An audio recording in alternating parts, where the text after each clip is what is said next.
My name is Evelyn Hart.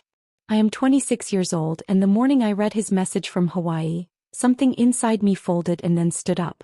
The text arrived at 2:13 a.m. while the apartment hummed with the tiny noises of sleep. Blue screen, 3 lines. Just married your sister. You're forgotten, by the way. I read it twice, thumb hovering over the keyboard. I typed one word, cool. Then I blocked his number. If you're watching this, drop a comment. Have you ever been erased by the person you trusted to keep you safe? Hit like and subscribe. This is the story of the calm before the storm and what I did when calm finally had a spine. Backstory, quick and true.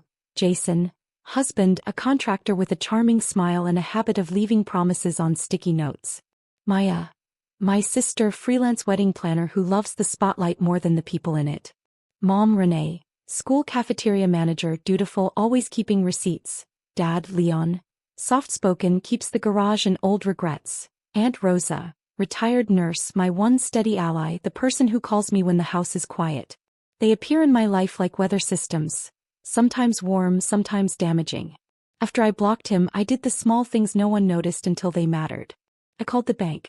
Please place a block on all cards tied to my account, I said.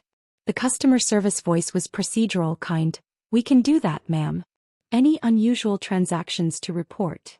I listed recent charge attempts I hadn't authorized. His name on half of them, Maya's last-minute venue booking on another. The rep confirmed the freezes, issued new card numbers to be mailed. I also changed the locks that night. New deadbolt, new code, a locksmith with steady hands.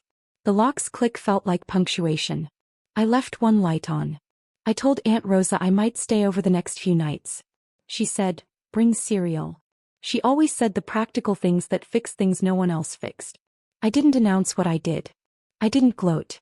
I made decisions like placing stones across a river so I could cross without getting my shoes wet. At 7:12 a.m., while I was drinking the first real coffee I'd tasted in months, there was a knock, 3 measured raps that landed like punctuation at my front door. When I opened it, there were 2 uniforms and a badge shy of midsummer. The taller officer introduced himself first. Good morning, ma'am. Officers Reed and Morales.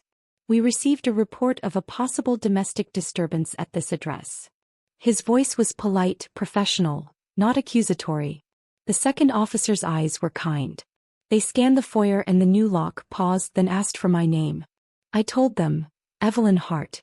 My voice sounded small in the hallway. They asked gentle questions. Was anyone inside? Is there any immediate threat? I answered calmly. I told them about the text I'd received and that I'd blocked his number. They nodded, took notes, the kind you don't feel until you see them filed away. If you're still watching this, tell me, when the police show up at your door, do you feel exposed or protected? Hit like and subscribe. Sometimes the people who come with authority don't know they're only arriving to look for the damage you already fixed. They explained that the call had come from a neighbor who heard raised voices late at night and saw a car they believed to be suspicious in the driveway earlier. I frowned. My car was in the lot and untouched. The neighbor's description was generic, the kind of report frightened people make in town where everyone knows everyone's business. While Officer Reed walked through the apartment, Morales sat at my kitchen table and asked if I needed a welfare check for myself. I could feel Aunt Rosa watching from the hallway. She'd parked her car around back and stood like an anchor. I'm fine, I told Morales. I locked my house. I'm safe. They wrote down their observations and offered resources. Domestic violence hotline numbers, lock change suggestions, a direct number to the precinct. If anything turns up, call us, Reed said. He shook my hand, plain and professional. They left with a soft knock, the door clicking shut behind them. I closed the deadbolt and exhaled. Break time equals 2/. Aunt Rosa made coffee.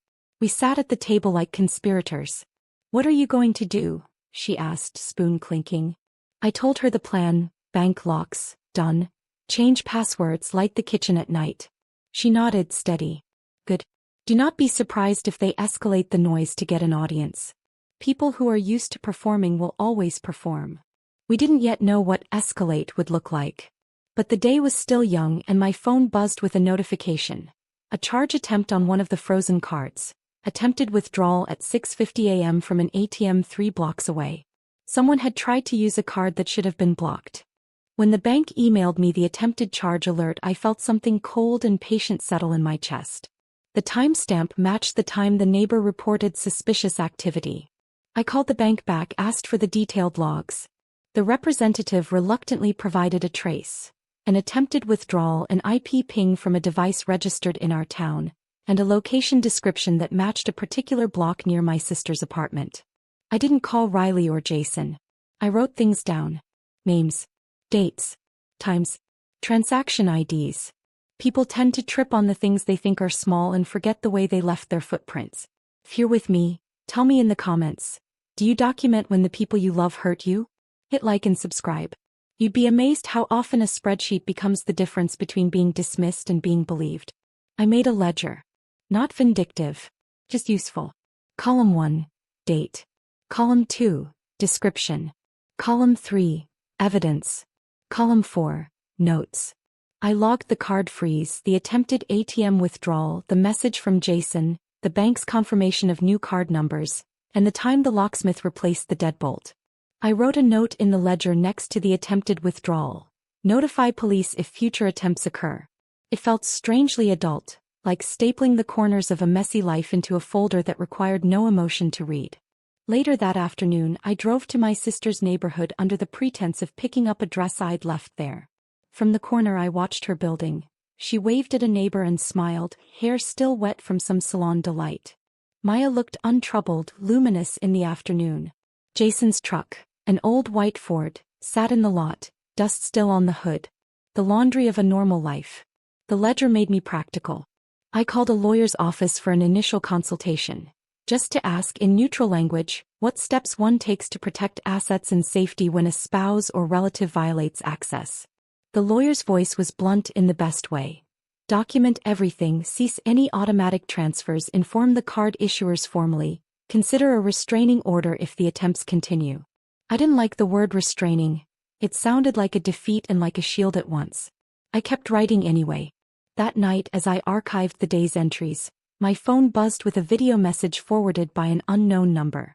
It was a clip of Jason and Maya on a balcony in Hawaii. Laughter, a slice of a cake, and Maya mouthing words that made my throat hollow. We did it.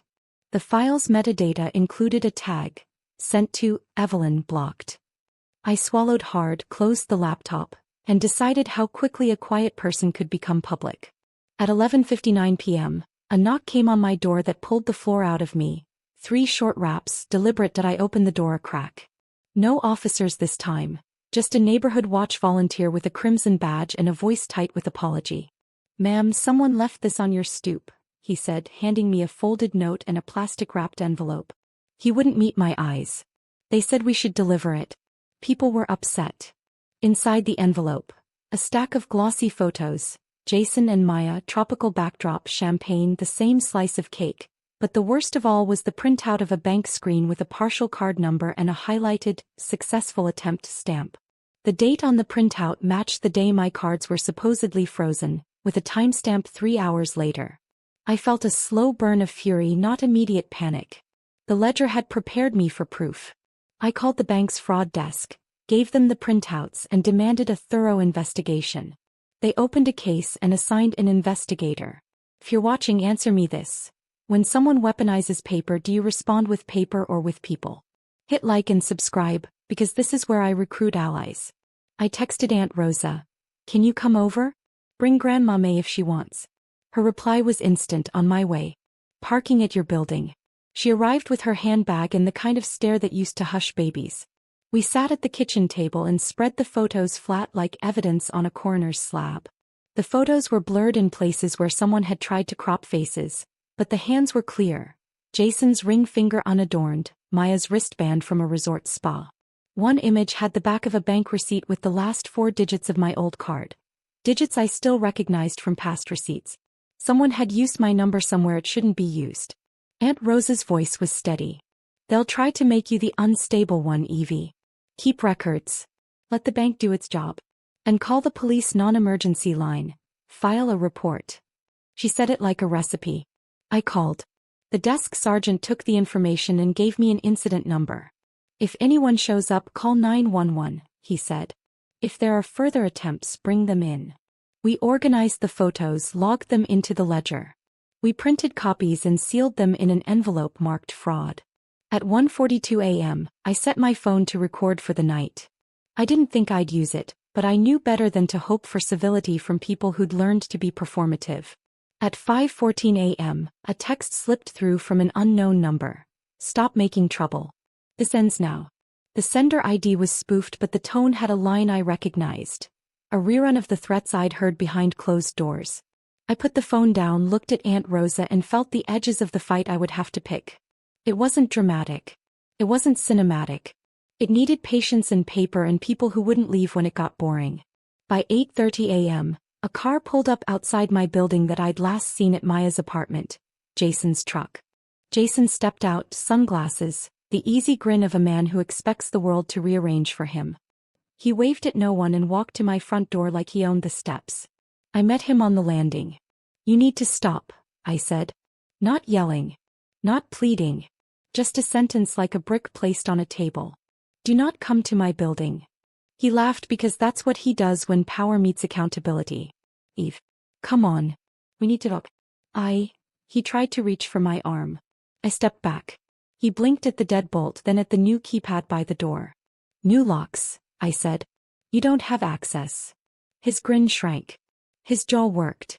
I watched him search for leverage like a dog searching for a bone.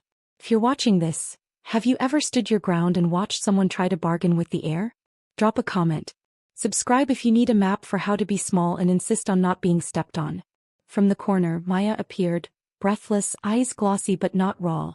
She had the practiced look of someone who learned to perform regret. "Evelyn, please," she said. "For the love of..." Her voice stopped. She saw the ledger in my hand. She saw the bank printouts on the table through the open door behind me. She saw the police incident number on my phone screen. Jason, for the first time that afternoon, looked a little feral. "You can't put pictures of us online," he said, menacing but not quite where he wanted to be. "I didn't post them," I said. "Someone left them on my stoop. If you have a problem with being photographed enjoying your honeymoon without telling me, then you've got a problem with truth." He moved closer. I held my phone up and hit record. "If you touch me, I will call 911, I said. He ignored it. I dialed on the speed dial. A neighbor across the hall opened his door and watched. Maya's voice broke. "We didn't mean to." "You didn't mean to what?" I asked. "Cut me out? Gaslight me? Use my identity?" My breath was steady. My throat wasn't raw. I had practiced this. Words, not wills. Jason shoved the printouts toward me like a challenge. "You're making me look like a clown." "I'm making myself seen," I answered. "There's a difference." He left with a shove to the air and a muttered, "This isn't over," but his truck idled and then pulled away. Maya stood on the sidewalk watching, then walked to her car. A crowd gathered in small human knots. Neighbors who know when a drama is real and when it's performative. Someone patted my shoulder. Aunt Rosa stood with her hands in her pockets. We had witnesses. At noon my lawyer called and said, "They've filed for joint account access. Prepare for paperwork." The legal papers arrived with crisp edges. Maya's attorney had filed for temporary joint access to the accounts, claiming inadvertent card lockout affecting familial obligations. The filing was procedural and annoying. It wanted me to play a role I'd refused. Caretaker and silent financier.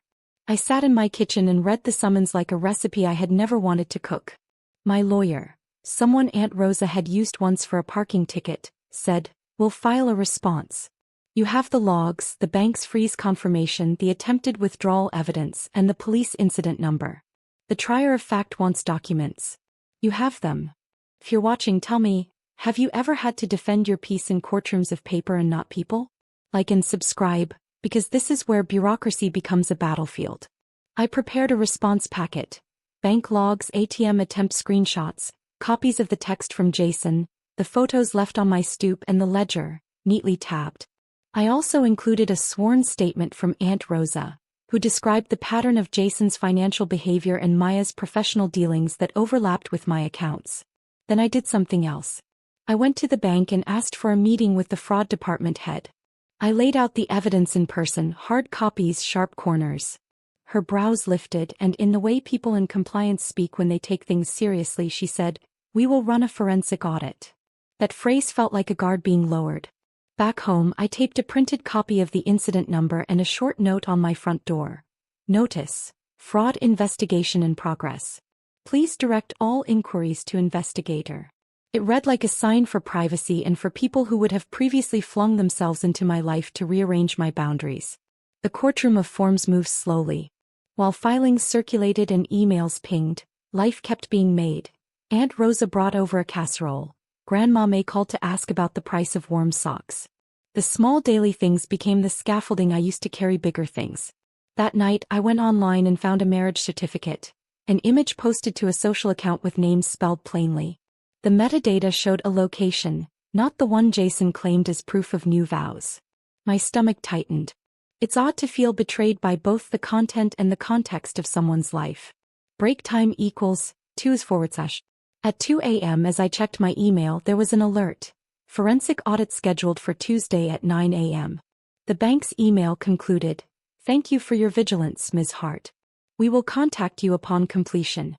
I slept in fits and the morning opened with a new kind of readiness. At 8:47 a.m. another knock. Polite, professional. The investigator had arrived with a badge and a stack of credentials. She said 3 words that changed the angle of everything. "We found anomalies." Investigator Park led me through rows of screens and spreadsheets like someone guiding a museum tour. "We found duplicate charges, spoofed device IDs, and a routing mismatch that indicates card cloning with manual entry at the ATM," she said. "Also, this is the bit that makes it clearer. Your card information appears on receipts from a merchant outside of your usual geography. At times you have verifiable alibis." I felt oddly relieved. The audit put language to the things I'd been feeling. Anomalies, not accidents.